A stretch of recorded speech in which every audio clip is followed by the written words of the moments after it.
ప్రతినిధి ప్రణీత కూడా మనకి లైవ్ లో జాయిన్ అవుతున్నారు లేటెస్ట్ అప్డేట్స్ తో. ప్రణీత, పట్నం నరేందర్ రెడ్డిని ఎక్కడ విచారణ జరగబోతోందండి? విచారణ ప్రాసెస్ ఎలా ఉండబోతోంది? అయితే హైదరాబాద్లో పట్నం నరేందర్ రెడ్డిని అరెస్ట్ చేసిన తర్వాత వికారాబాద్ DTC సెంటర్లో ప్రస్తుతం నరేందర్ రెడ్డిని ఉంచారు.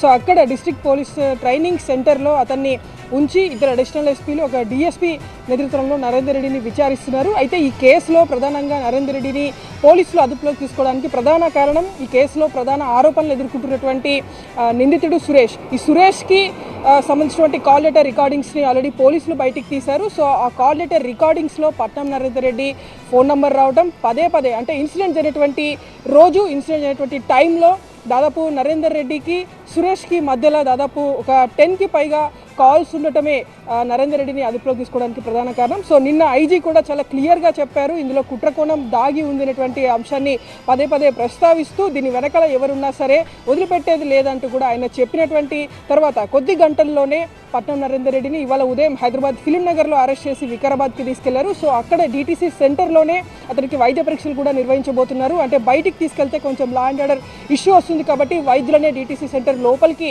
పోలీసులు అనుమతి ఇచ్చి అక్కడనే వైద్య పరీక్షలు కూడా కంప్లీట్ చేసేటువంటి ప్రయత్నం చేస్తున్నారు. సో వైద్య పరీక్షలు కంప్లీట్ అయిపోగానే కొడంగల్ కోర్టులో పట్నం నరేందర్ రెడ్డిని హాజరుపరచనున్నారు.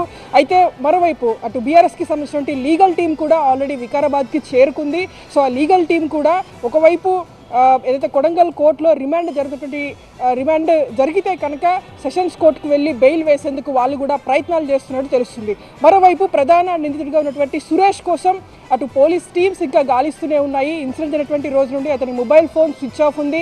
ఎక్కడ కూడా కార్యకర్తలకు కానీ అక్కడ ఉన్నటువంటి గ్రామస్తులకు కానీ అందుబాటులో లేకుండా సురేష్ ఉన్నాడు. సో సురేష్ని పట్టుకునేందుకు పోలీసులు ప్రయత్నిస్తున్నారు. అటు హైదరాబాద్తో పాటు ముంబైలోనూ సురేష్ కోసం పోలీసులు గాలిస్తున్నట్టు తెలుస్తుంది.